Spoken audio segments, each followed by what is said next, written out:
Selamat pagi, salam jumpa lagi dalam Renungan Pagi, edisi Sabtu 24 Oktober 2020. Salve. Anak-anak yang terkasih, puji Tuhan, pagi hari ini kita kembali jumpa lagi untuk mendengarkan renungan refleksi dalam perjalanan hidup kita. Sebelum kita mendengarkan renungan pagi hari ini, mari kita siapkan hati mengawali pertemuan kita dengan berdoa bersama. Marilah kita berdoa dalam nama Bapa dan Putra dan Roh Kudus. Amin. Tuhan Allah yang Maha Murah dan Maha Kasih, kembali kami menaikkan puji dan syukur atas rahmat kasih penyelenggaraanmu bagi kami dalam hidup kami di hari-hari yang lalu. Hingga pagi hari ini ya Bapa, Engkau berkenan mempertemukan kami kembali dalam siraman rohani untuk merenungkan firman-Mu dan menjadikan firman-Mu sebagai pedoman hidup kami. Utuslah Roh Kudus-Mu menerangi hati dan pikiran kami, agar kami mampu merenungkan dan melaksanakan firman-Mu dalam kehidupan kami. Berkatilah semua orang yang kami jumpai dalam hidup kami. Semoga kami dapat membagikan cinta-Mu melalui sikap dan perkataan perbuatan kami. Nama-Mu kami puji, kini dan sepanjang segala masa. Amin. Dalam nama Bapa dan Putra dan Roh Kudus. Amin. Anak-anak yang terkasih dalam Kristus, selanjutnya mari kita siapkan bacaan pagi hari ini dari Injil Lukas pasal 13 ayat 1 sampai 9. Kita baca bersama-sama. Tuhan beserta kita sekarang dan selama-lamanya. Inilah Injil suci menurut Santo Lukas. Terpujilah nama Kristus.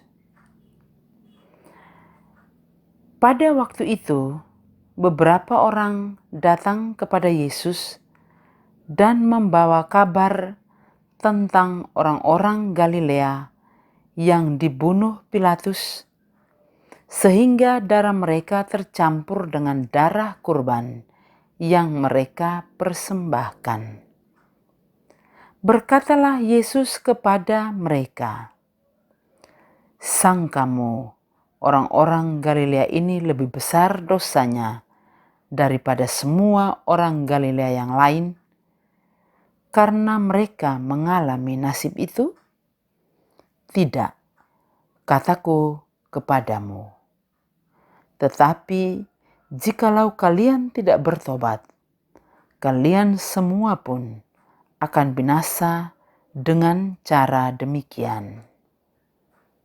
Atau sangkahmu ke-18 orang yang mati ditimpa menara dekat Siloam lebih besar kesalahannya daripada semua orang lain yang tinggal di Yerusalem? Tidak, kataku kepadamu.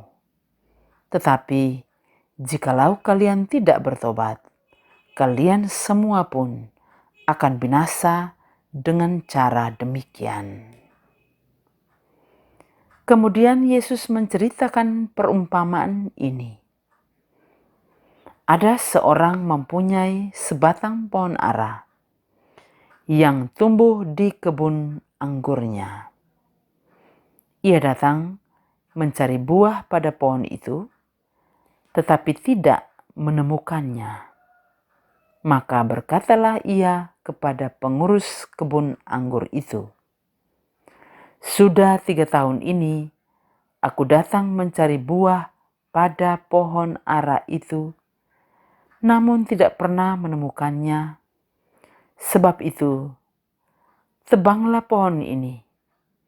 Untuk apa pohon ini hidup di tanah ini dengan percuma?" Pengurus kebun anggur itu menjawab, "Tuan, biarkanlah pohon ini tumbuh selama setahun ini lagi.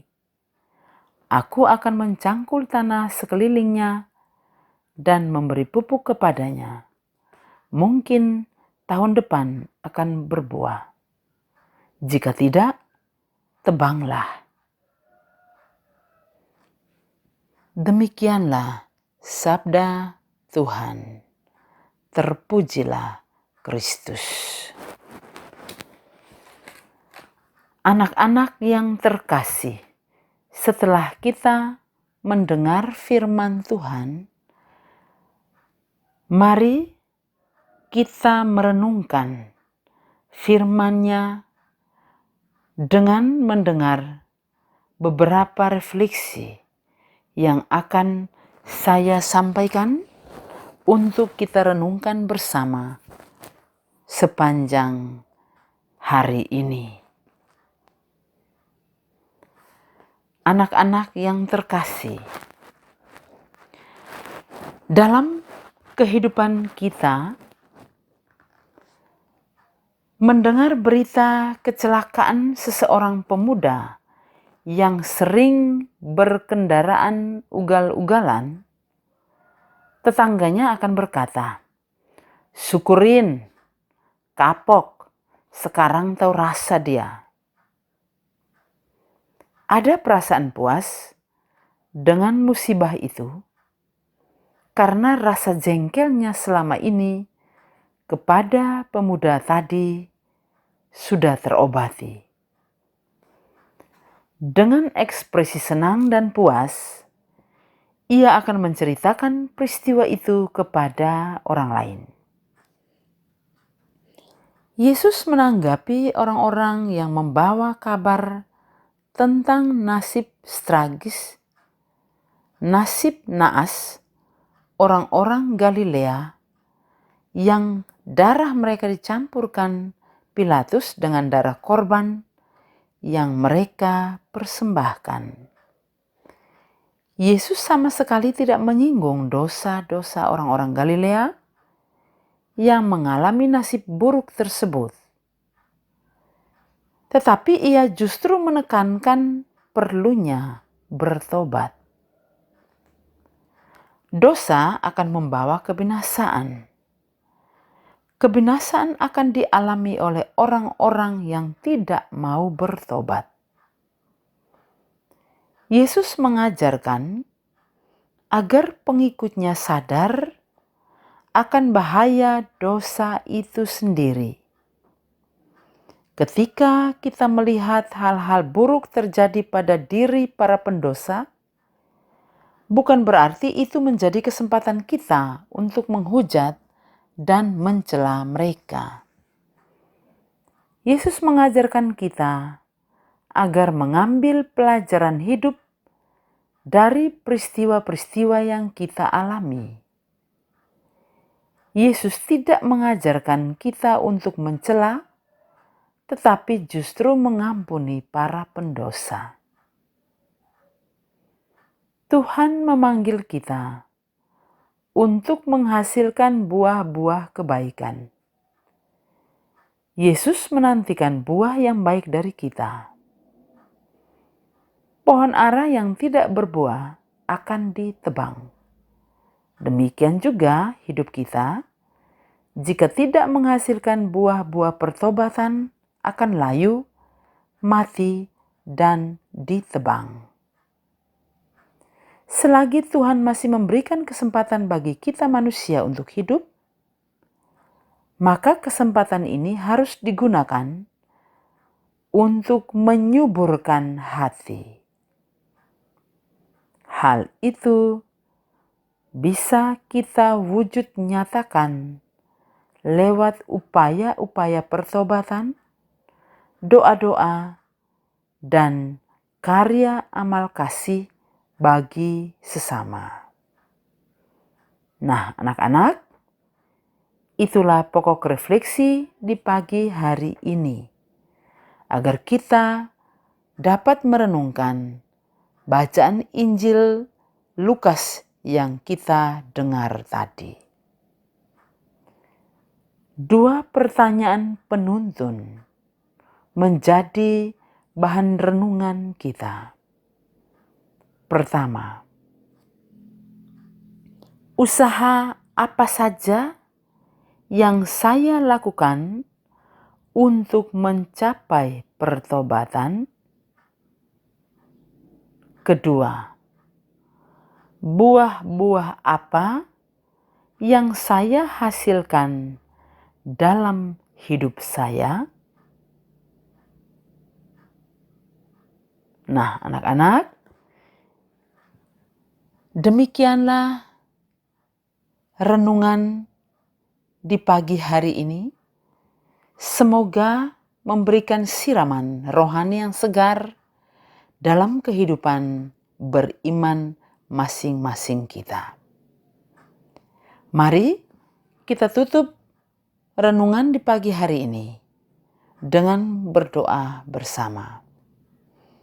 Dalam nama Bapa dan Putra dan Roh Kudus.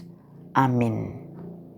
Syukur dan pujian kami haturkan kepadamu, ya Allah Tuhan kami yang hidup, yang senantiasa memberikan rahmat kasih kepada umat-Nya. Kami bersyukur karena pagi hari ini kami dapat mendengar dan merenungkan firman-Mu. Bantulah kami agar kami dapat mengamalkannya dalam kehidupan kami setiap hari. Ya Tuhan yang Maha Kasih, kami mohon kepadamu, berkatilah kami semua, Bapak, Ibu Guru, teman-teman, orang tua, sanak saudara, dan semua kami yang senantiasa berdoa bersyukur kepadamu. Semoga atas rahmat kasih-Mu kami boleh mengalami kesehatan lahir dan batin. Terima kasih ya Bapa. Namamu kami puji kini dan sepanjang segala masa. Amin. Dalam nama Bapa dan Putra dan Roh Kudus. Amin. Terima kasih anak-anakku. Sampai jumpa minggu depan. Selamat pagi. Salve.